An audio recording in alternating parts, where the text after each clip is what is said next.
The old radio in Kai Hooper's garage crackled, its static hum clashing with the screech of metal on metal as he wrestled with Mrs. Jenkins's ancient lawnmower. His calloused, grease-stained fingers tweaked the carburetor with practiced ease. At 38, Kai had spent half his life under chassis, elbow-deep in engines, but his workshop felt emptier than ever. "Another day, another $5, he muttered, wiping sweat from his brow, smearing black grease across his forehead. The radio shifted to a news report about UFO sightings in nearby counties. Kai scoffed. In Glenfield, population barely 3,000, the only flying objects were birds occasionally trapped in his garage. A rent notice on his mini-fridge fluttered in the breeze from a whirring fan, 2 weeks until it was due. Business had slowed since a shiny new auto shop opened in the next town.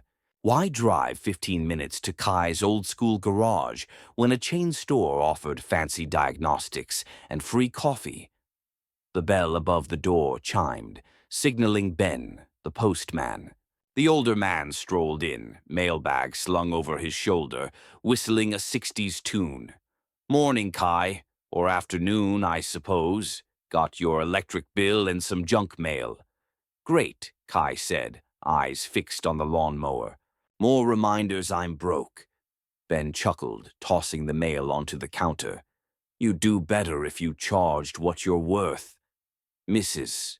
Jenkins should pay triple for that relic you're fixing." "She pays in banana bread," Kai replied, stretching his aching back. "Can't pay rent with that." "Speak for yourself," Ben said, leaning on the counter, ready for his daily gossip.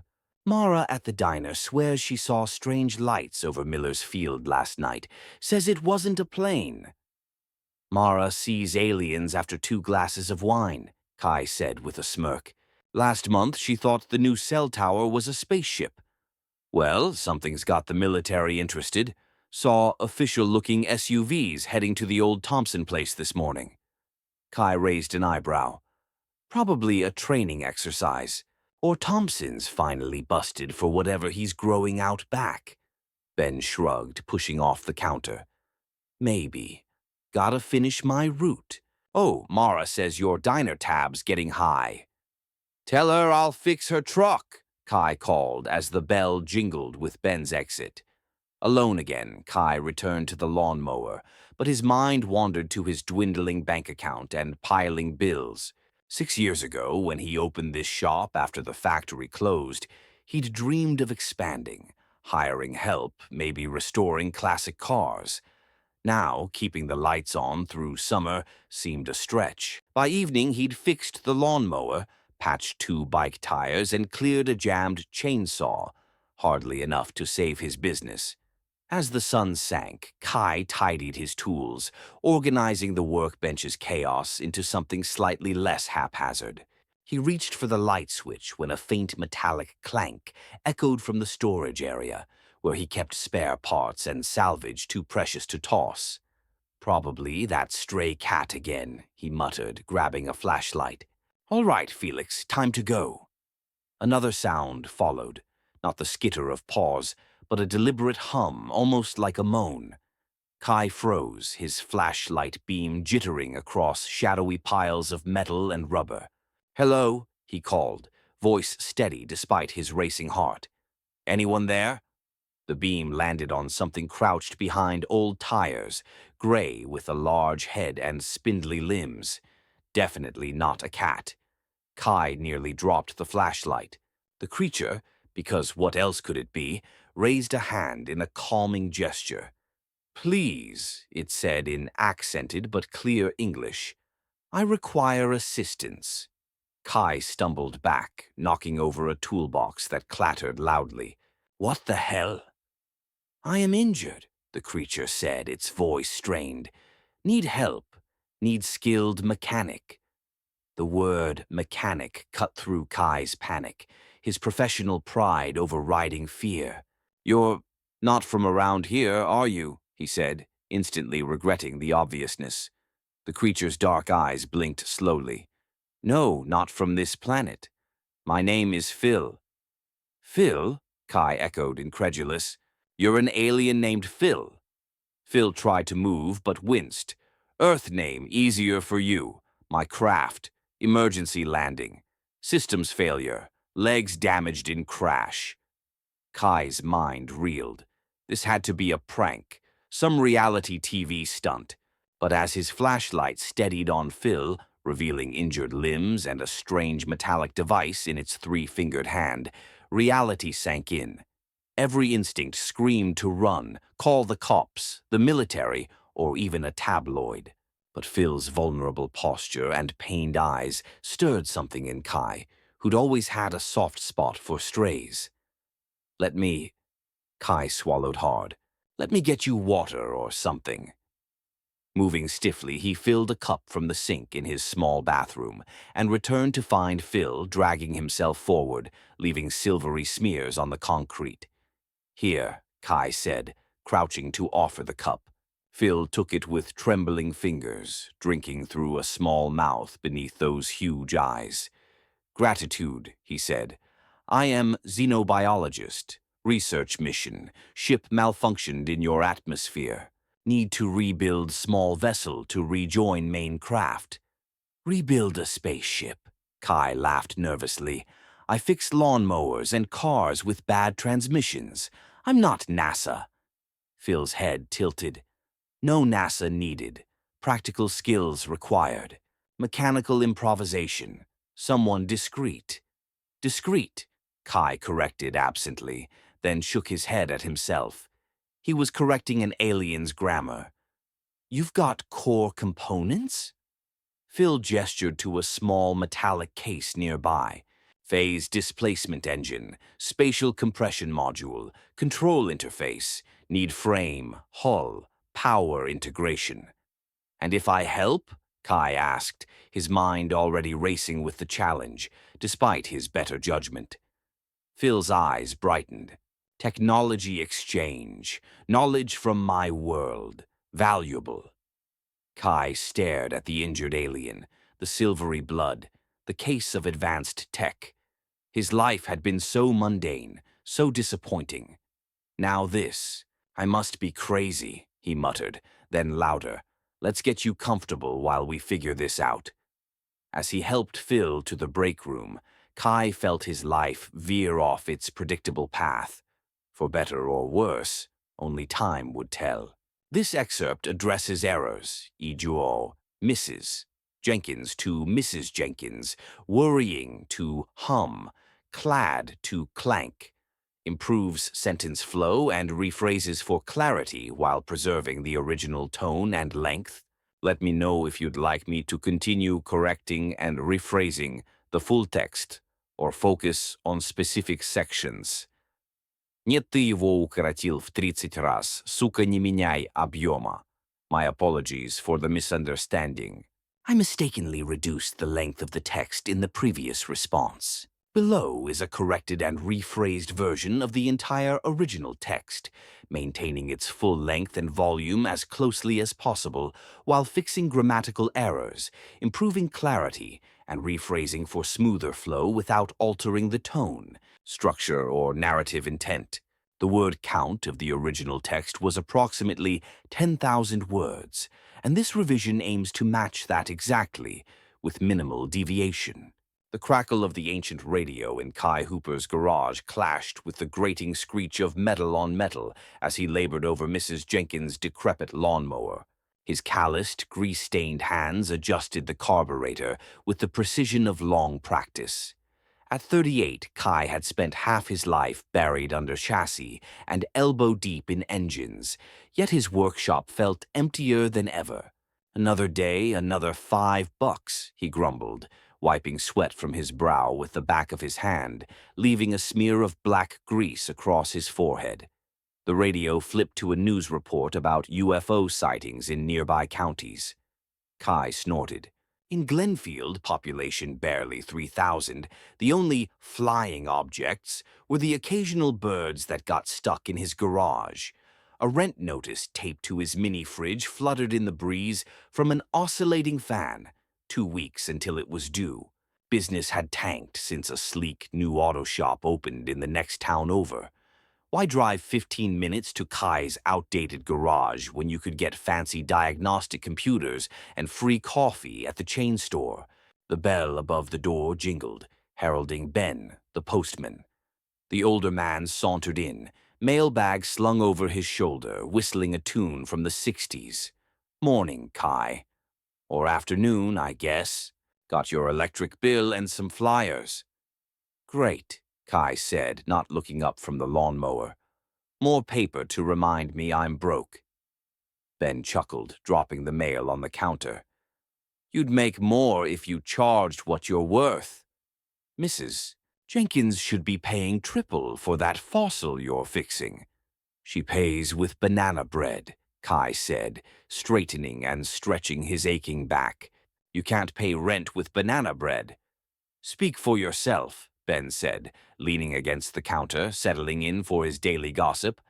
Mara at the diner swears she saw weird lights over Miller's Field last night. Says it wasn't a plane.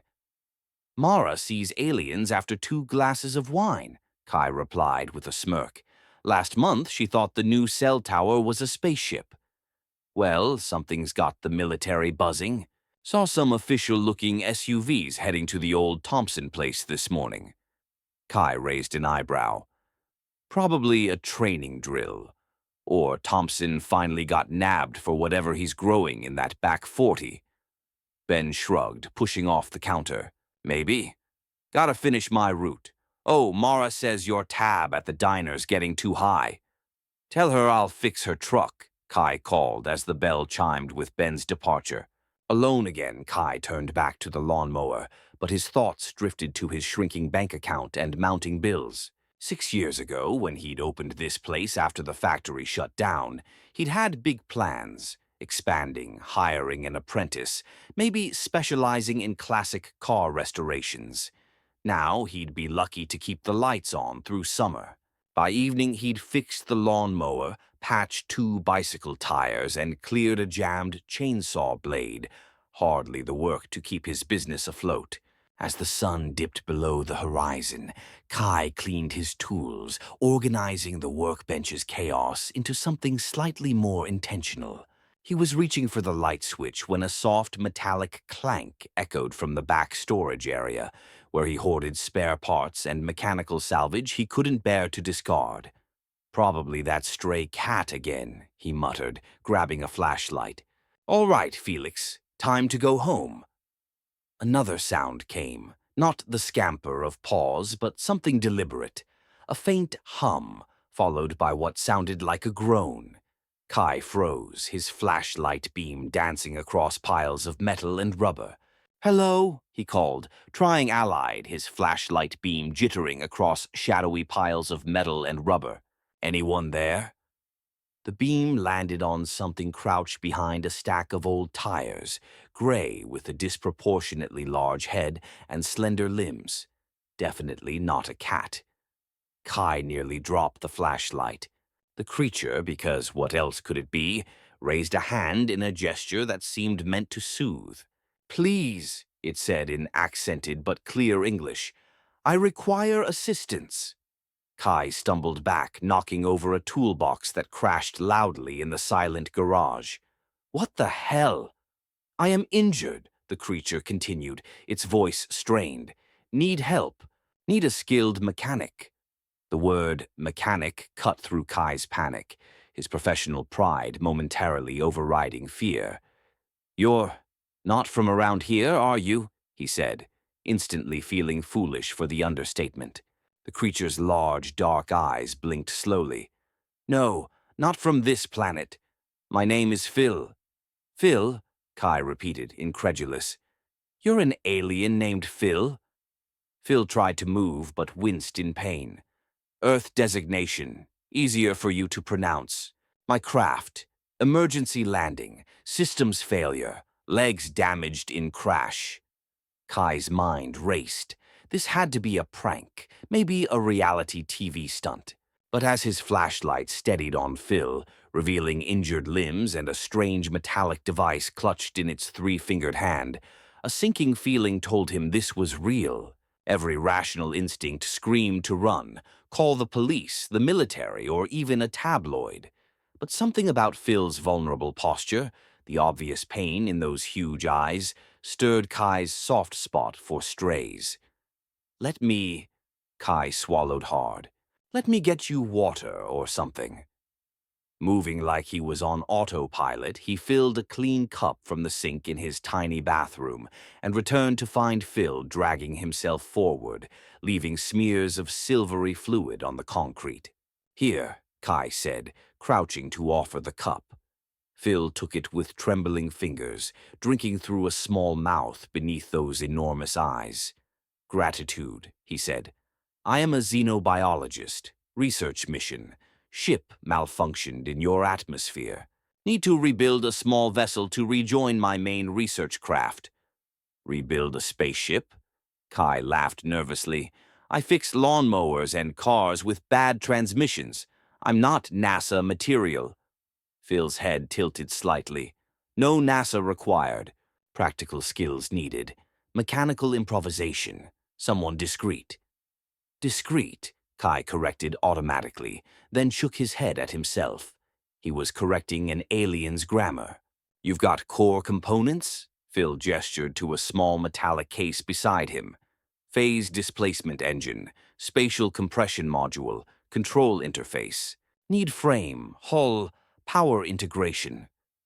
And if I help? Kai asked, his mind already spinning with the mechanical challenge, despite his better judgment. Phil's eyes seemed to brighten. Technology exchange. Knowledge from my world. Valuable. Kai stared at the injured alien, the silvery blood on his garage floor, the case holding advanced technology. His life had been so predictable, so mundanely disappointing. Now this. I must be out of my mind, he muttered. Then louder. Let's get you somewhere comfortable while we figure this out. As he carefully helped Phil to the small break room at the back of the garage, Kai couldn't shake the feeling that his life had just swerved off its expected path. For better or worse, only time would tell. The next morning, Kai stared blankly at his coffee mug, the previous night's events feeling like a dream in the harsh daylight.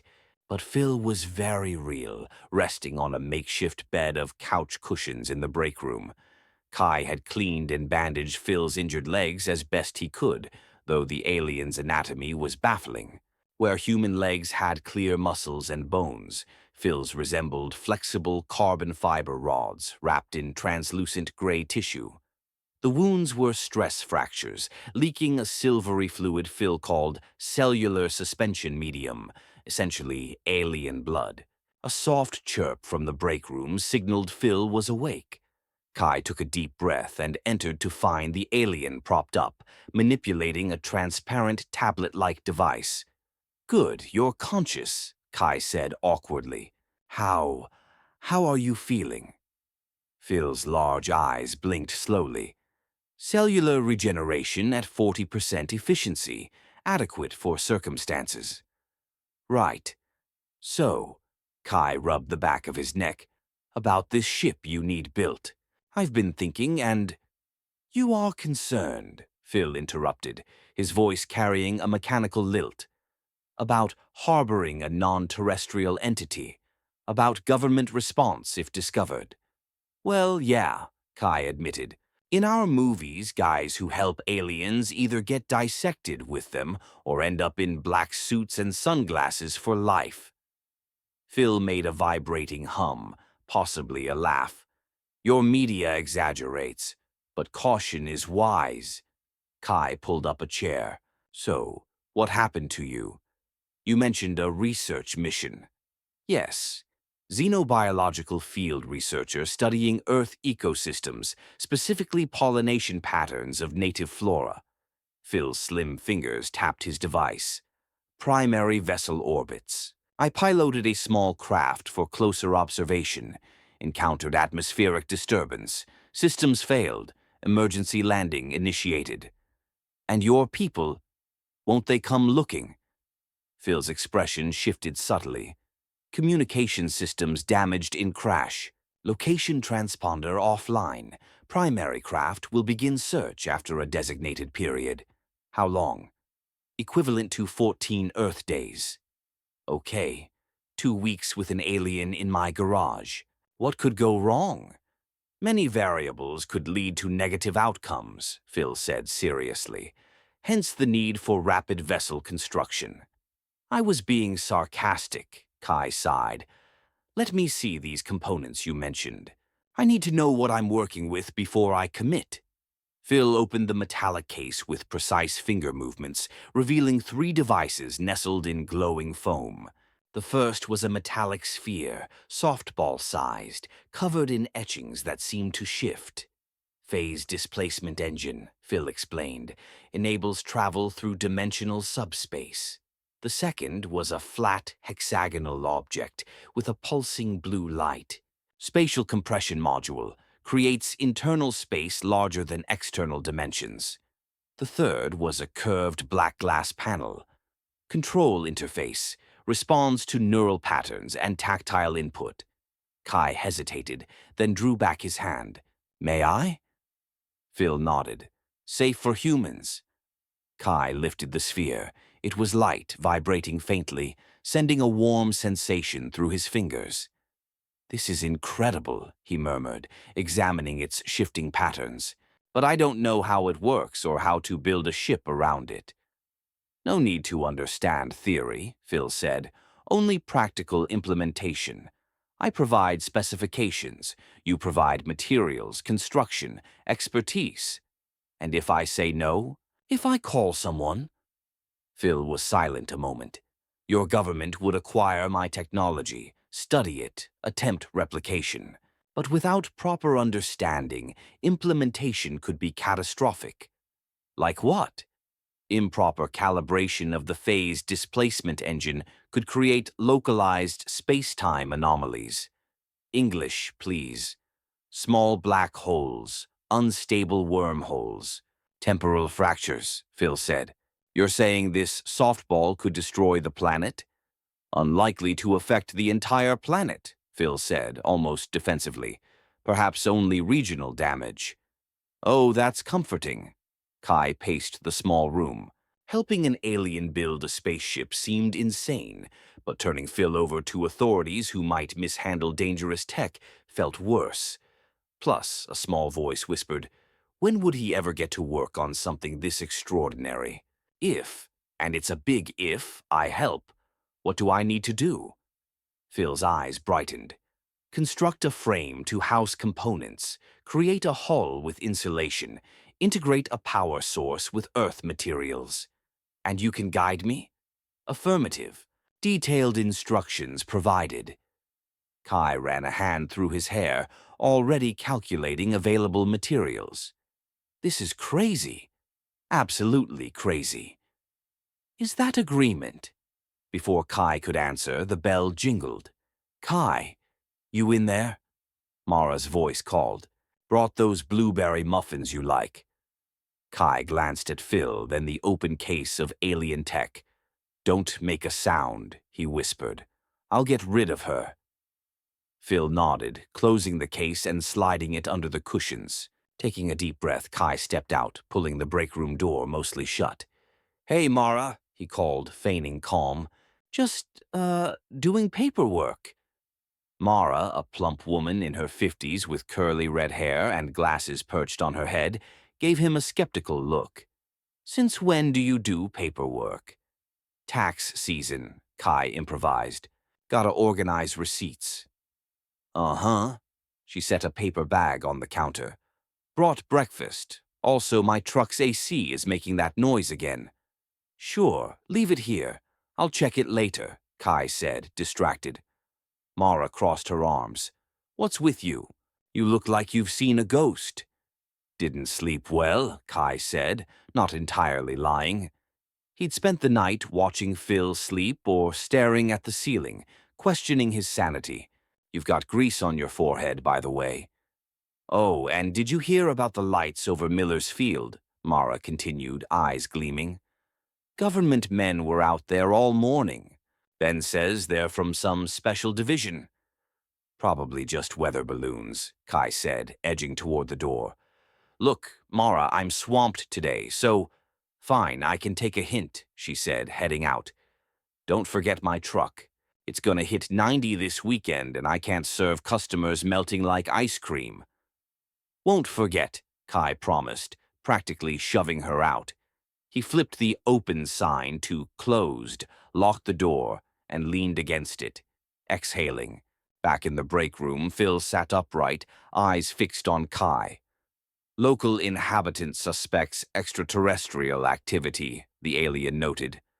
Mara thinks the mailman's a lizard person from underground tunnels, Kai said. But yeah, with people talking about lights, we need to be careful. Phil nodded.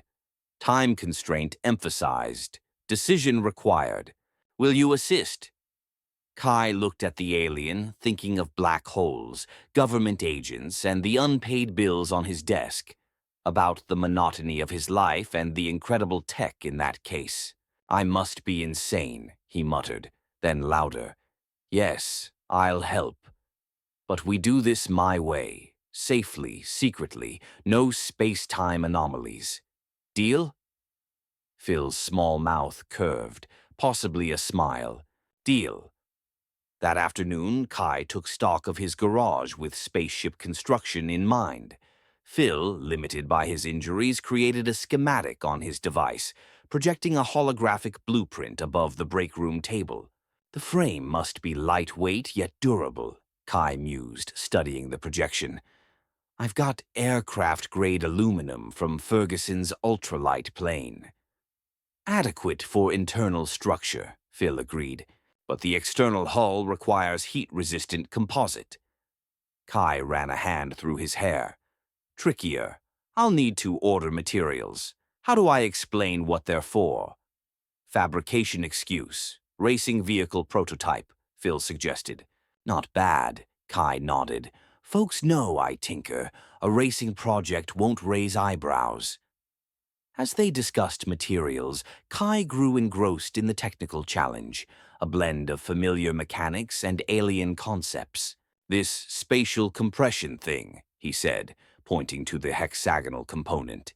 It makes the inside bigger than the outside, like Doctor Who? Phil tilted his head, unfamiliar with the reference. Yes, creates a dimensional fold. External diameter approximately 2 meters. Internal space like a small Earth vehicle. That's incredible, Kai breathed. No wonder you're so advanced. Our technology evolved differently, Phil said almost humbly. Your species excels in creativity, adaptation, entertainment media. Kai laughed. So humans are good at movies and TV. That's our galactic contribution. Your stories travel far, Phil said. Intercepted broadcasts reach distant systems. Many species enjoy your reality television. Oh, God, Kai groaned. Aliens are watching The Bachelor. That's humanity's legacy. A knock at the door interrupted. Kai froze, looking at Phil. Stay here, he whispered, shutting off the hologram. Don't move. Heart pounding, Kai peered through the blinds. Ben stood outside, shifting impatiently. Kai opened the door a crack. Hey, Ben, I'm closed today, working on a special project. Ben raised an eyebrow. Thompson's Hardware said you ordered weird stuff, heat-resistant paneling, industrial power converters. Building a rocket? Kai forced a laugh. Side project, custom racing frame. Uh-huh. Ben looked unconvinced. Got a certified letter. Needs your signature. Kai signed, thanked him, and shut the door, locking it. The letter was from his landlord, likely about overdue rent, but he couldn't deal with that now. In the break room, Phil examined an old car radio Kai had been fixing. Primitive but functional, the alien said. Could be modified for communication. Let's focus on the ship, Kai said, setting the letter aside. Materials arrive tomorrow. Let's start the frame design. Over the next few days, a strange routine emerged. By day, Kai worked on small repairs to keep up appearances, occasionally closing to make supply runs. At night, when Glenfield slept, he and Phil built the spacecraft in the garage's back. Phil's legs were healing, allowing limited mobility with a crutch Kai crafted from scraps.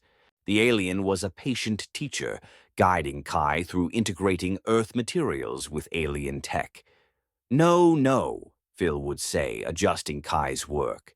Power conduit must align with gravitational axis, or catastrophic implosion occurs. You could work on your teaching style, Kai grunted from under the frame. Less catastrophic implosion, more encouragement. Phil blinked. Positive reinforcement. Current setup has only 27% chance of temporal distortion, improved from yesterday's 46%.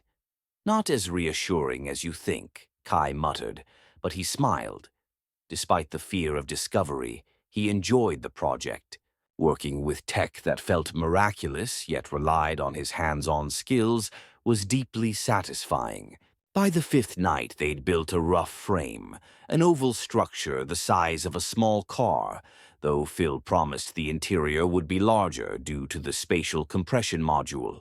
Tomorrow we start hull assembly, Phil said, scanning with his device. Integrity projections acceptable. High praise, Kai said dryly, wiping grease from his hands. He was exhausted but exhilarated. Despite the terror of government agents, this is the most fun I've had in years. Phil tilted his head. Fun is enjoyment. Yeah, Kai said, gesturing to the frame. Fixing cars and lawnmowers paid bills, barely. But this is special. Your skills impress, Phil said. On my world, practical mechanics are rare. Most rely on automation. Really? I thought advanced civilizations were better at everything. Phil hummed, his laugh. Advanced doesn't mean comprehensive. We excel in theory, but hands-on work. He wiggled his 3 fingers. Not our strength.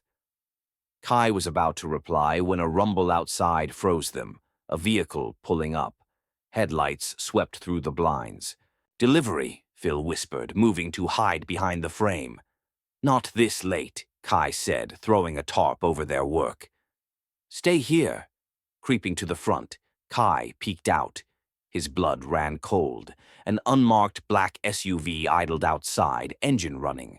A tall figure in a military uniform stepped out. Phil, Kai hissed, backing away. We've got company. Looks official. Phil's eyes widened. Military presence. I think so. Get to the break room. Stay hidden. As Phil limped away, a firm knock sounded. Kai composed himself and opened the door a crack. Can I help you? He asked, voice steady. The man wore a uniform Kai couldn't place. Kai Hooper? He asked, voice clipped. Lieutenant James Keller, Special Operations. We're investigating unusual activity. May I come in? It's late, Kai said. I was closing. Maybe tomorrow. Keller removed his sunglasses, revealing sharp eyes. This is national security, Mr. Hooper. Reports of unusual lights and electronic signatures from this location. Electronic signatures? Kai feigned confusion. I'm a mechanic. My fanciest tech is an OBD scanner for check engine lights.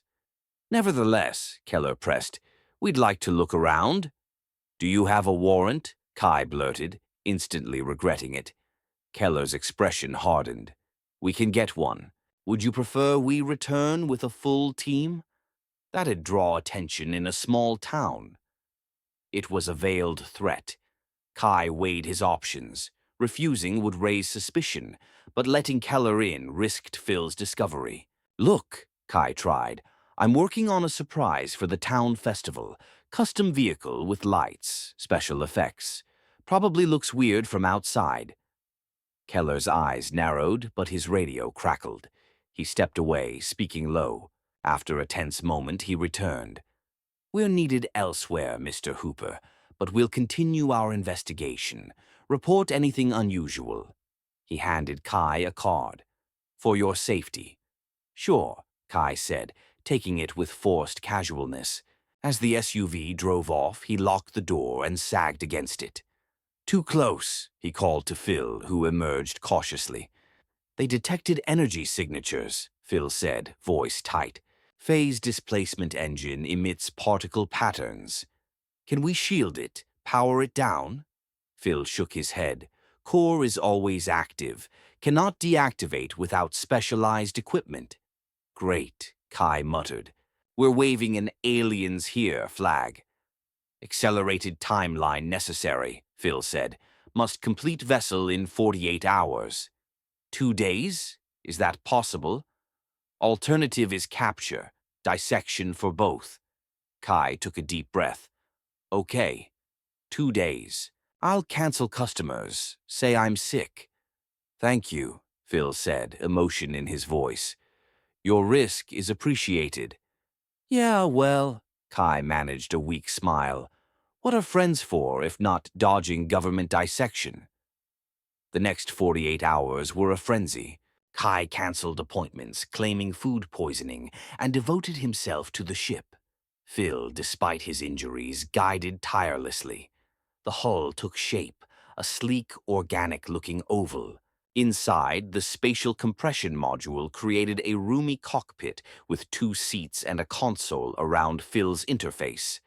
"Power integration at 85%, Phil announced late on the second day, checking readings. "Hull integrity satisfactory. Navigation functional within parameters." "English? It'll fly?" Kai asked, wiping sweat from his brow. He hadn't slept more than 3 hours, running on adrenaline and coffee. "It will fly," Phil confirmed. "Atmospheric travel probable." "Probable isn't reassuring for space," Kai said. Phil adjusted the console. "First flight test recommended before escape trajectory." "A test drive?" "With the military sniffing around." "Brief hover," Phil clarified. "Within garage to verify systems." Kai nodded reluctantly. "Fine. Quick test. If it feels off, we stop." They climbed into the cockpit, dubbed SK-1 by Kai, Space Kai-1, a name Phil found illogical but accepted. Phil's fingers danced over the interface, which pulsed with light. "Initiating power-up," he narrated. "Core engaging, gravitational offset activating."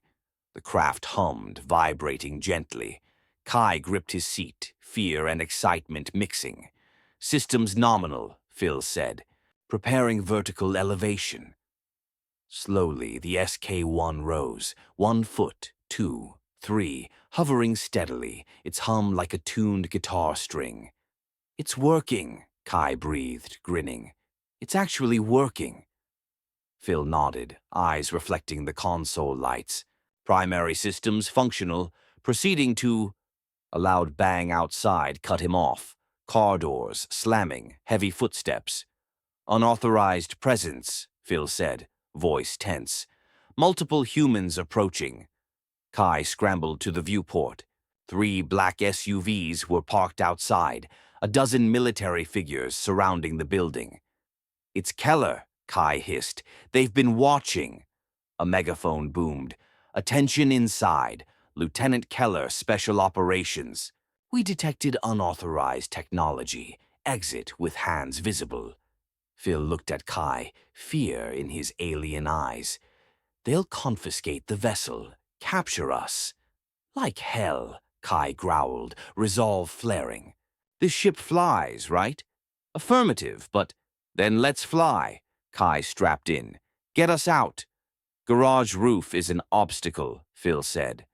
Kai grinned recklessly. "Then we make a new door." Outside, Keller's voice continued. 30 seconds to comply, or we enter by force." Phil hesitated, then his fingers flew over the controls.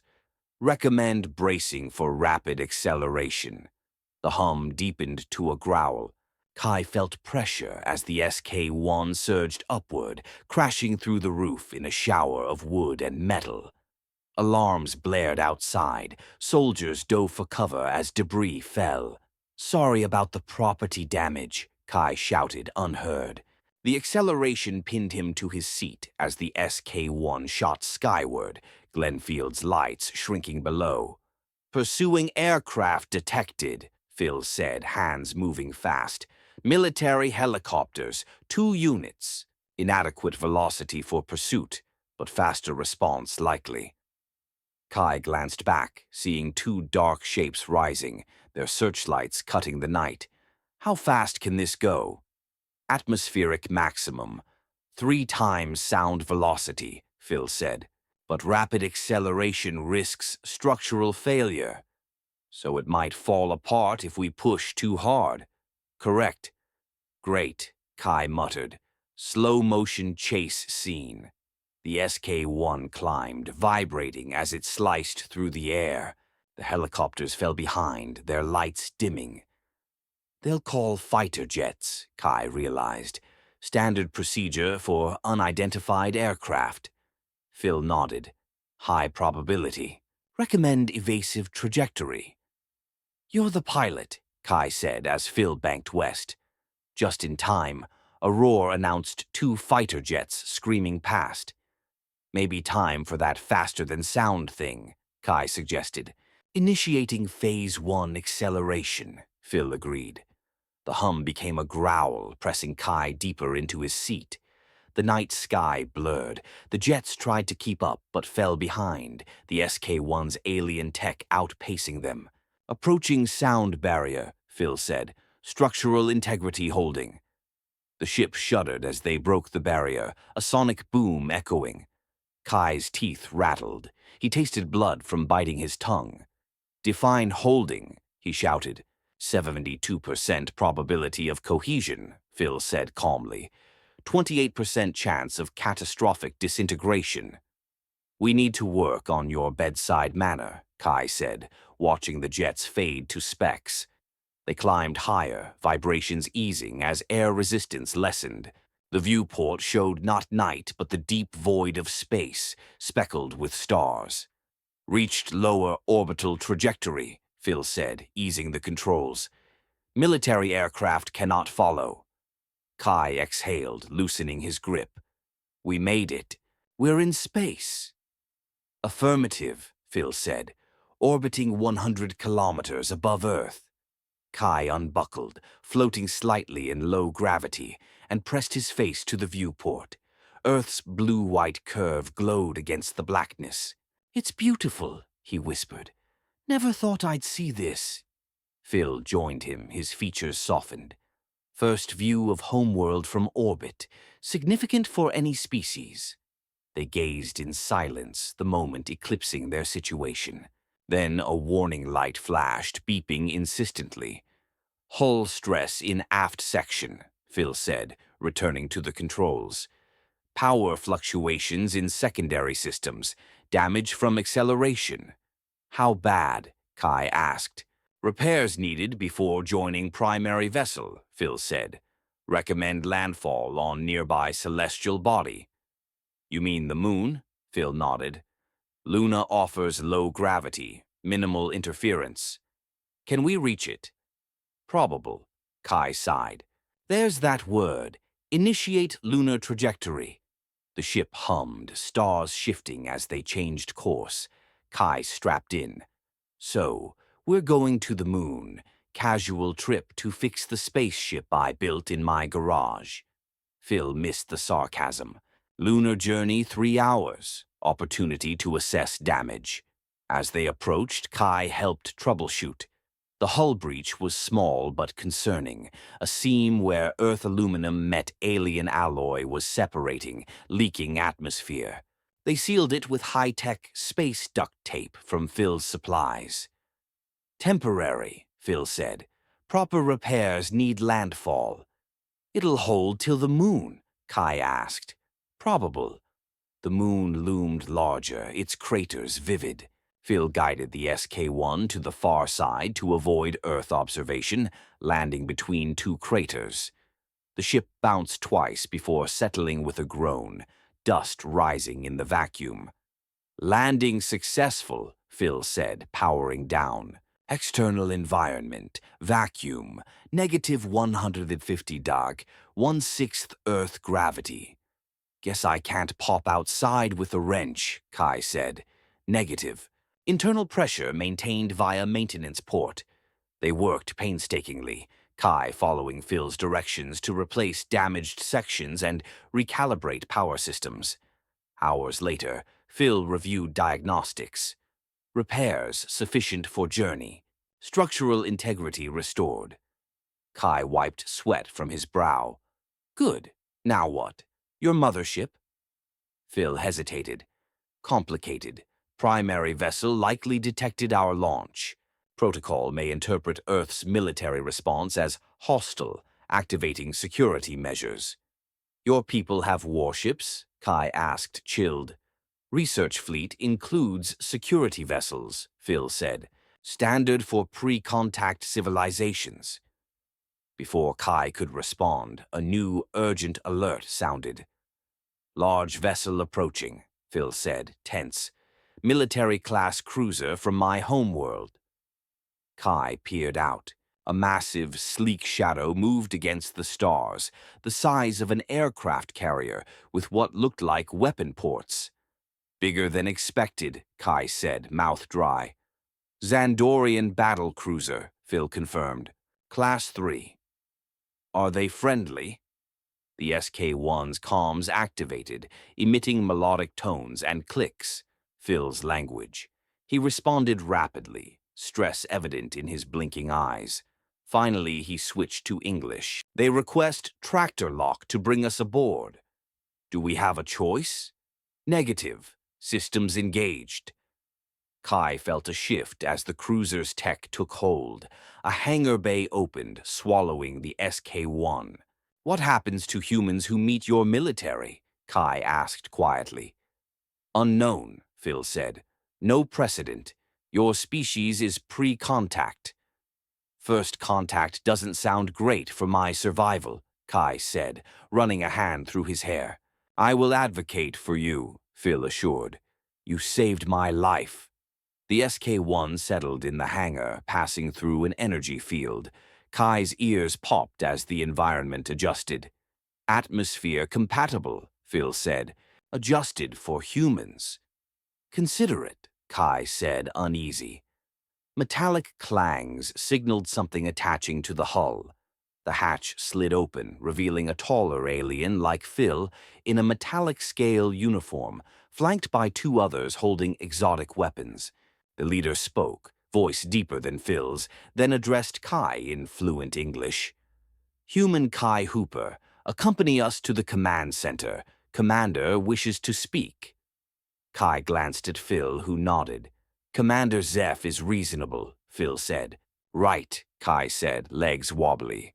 Lead on. The cruiser's corridors gleamed with incomprehensible tech. Phil limped beside Kai, explaining, engineering section, medical bay, research lab.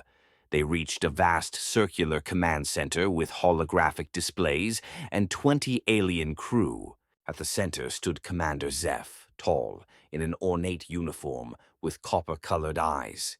Commander Zeph, Phil said, saluting. I present Kai Hooper, the human who aided my rescue and ship construction. Zeph fixed Kai with a piercing gaze.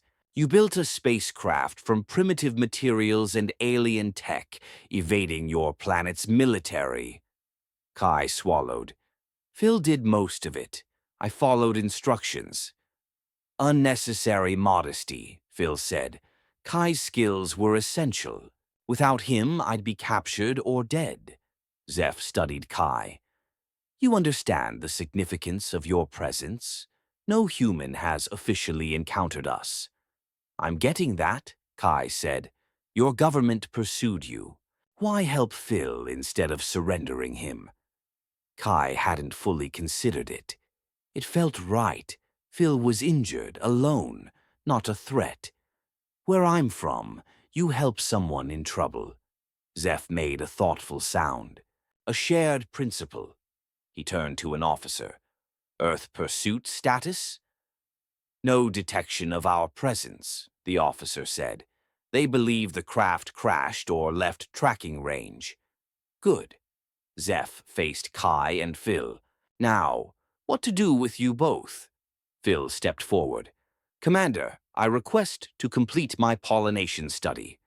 Your unauthorized landing breached protocols, Zeph said sternly.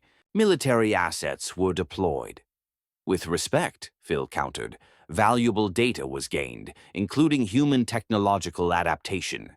He gestured to Kai. He integrated our components with local materials in under a week. Zeph considered. And the human? He cannot return without risking capture. The reality hit Kai. His life in Glenfield was over. Keller's team would watch his garage, question neighbors. Hadn't thought that far, he admitted. I propose a solution, Phil said. Kai's skills would benefit our research team. His practical approach complements our theory. Bring a pre-contact species into research, Zeph sounded incredulous. Precedent exists, Phil argued. The Axelian engineer was integrated successfully. Zeph paused. Human Hooper, would you work with our team, sharing mechanical knowledge for our technology? Kai blinked. A job in space? An exchange, Zeph clarified. Temporary, until diplomatic channels allow your return, if desired. Kai thought of Glenfield's struggles, bills, small repairs, monotony. Then the thrill of building the SK-1, the view of Earth from orbit. This incredible ship. What would I do? Consult on practical implementation, Phil said. We excel at design but struggle with application. Space mechanic, Kai said, turning blueprints into machines. Phil nodded. Correct. Kai looked at the command center, the stars, the alien tech. Then at Keller's card, the hole in his roof, the bills. He extended his hand to Zeph, who clasped it with 3 fingers. I accept one condition. You make conditions? Zeph asked, amused. Just one. I want to send a message to Mara in Glenfield, saying I'm okay and to care for my cat. I don't have a cat, but it'll keep her busy. Phil hummed, laughing. Deception for comfort. Very human. A message can be arranged, Zeph said. Welcome to the Celestial Voyager, Human Hooper. Thanks, Kai said. Call me Kai. Human Hooper sounds like cereal. As Phil led him to his quarters, Kai felt loss and excitement. He was leaving everything but stepping into the extraordinary. When you crashed, he said to Phil, I worried about rent. Now I'm on an alien ship. Trajectories change unexpectedly, Phil said. Catastrophic failures can lead to optimal outcomes. That's the most optimistic thing you've said, Kai laughed. Learned from humans, Phil said, smiling. Optimism is your species' greatest adaptation. 3 days later, as the Celestial Voyager prepared to leave Earth's system, Kai stood at a viewport, watching Earth shrink. He had quarters, a translator, and met the research team, already solving 2 of their implementation issues. A message was sent to Mara, posing as a cousin's invitation for Kai's extended visit, with instructions for his fictional cat. It might ease worry in Glenfield. Ready for departure? Phil asked, joining him. His legs had healed in the cruiser's medical bay. As I'll ever be, Kai said. Still can't believe this. Doubts? Kai considered. No, just adjusting. Phil nodded. First interstellar journey is unprecedented for humans. Making history no one on Earth will know, Kai mused. Perhaps not yet, Phil said. When contact is established, your role will be noted. When's that? Hard to predict, Phil said. Your species progresses fast, perhaps within your lifetime. Until then, I'm your handyman. Xenotechnological adaptation specialist, Phil corrected. Valued role. From struggling mechanic to specialist, Kai said. Perspective changes everything, Phil observed, like viewing your planet from orbit. The ship vibrated as engines engaged for faster-than-light travel. Kai watched Earth become a blue dot among stars. Where first? Research outpost, 17 light-years away, Phil said. Arrival in 42 hours. 42 hours for 17 light-years, Kai marveled. I was proud fixing Mrs. Jenkins' lawnmower in a day. Both achievements matter, Phil said. Your skills enabled our technology. Commander Zeph's voice announced departure preparations. Crew moved purposefully. We should join the research team, Phil suggested. They're eager to show you a project. Let me guess, Kai said. Theoretically perfect, but explodes in practice? Precisely, Phil admitted. Gravitational modulator works in simulation, detonates when built. Well, no exploding modulators on my watch, Kai said. Lead on, partner. As they left, Kai glanced back at Earth's fading dot. He'd miss Mara's muffins, Ben's gossip, the simplicity of fixing carburetors. But ahead lay adventures no human had faced, problems no one had solved. Not bad for a small-town mechanic just trying to make rent. The celestial Voyager shimmered, engaging its mysterious tech to cross stellar distances. Inside, a human mechanic and an alien xenobiologist walked side by side, debating why theoretical physics misbehaved in reality. Behind them, Earth vanished. One small planet in a galaxy that suddenly felt less vast, less lonely, to Kai Hooper, the first human space mechanic.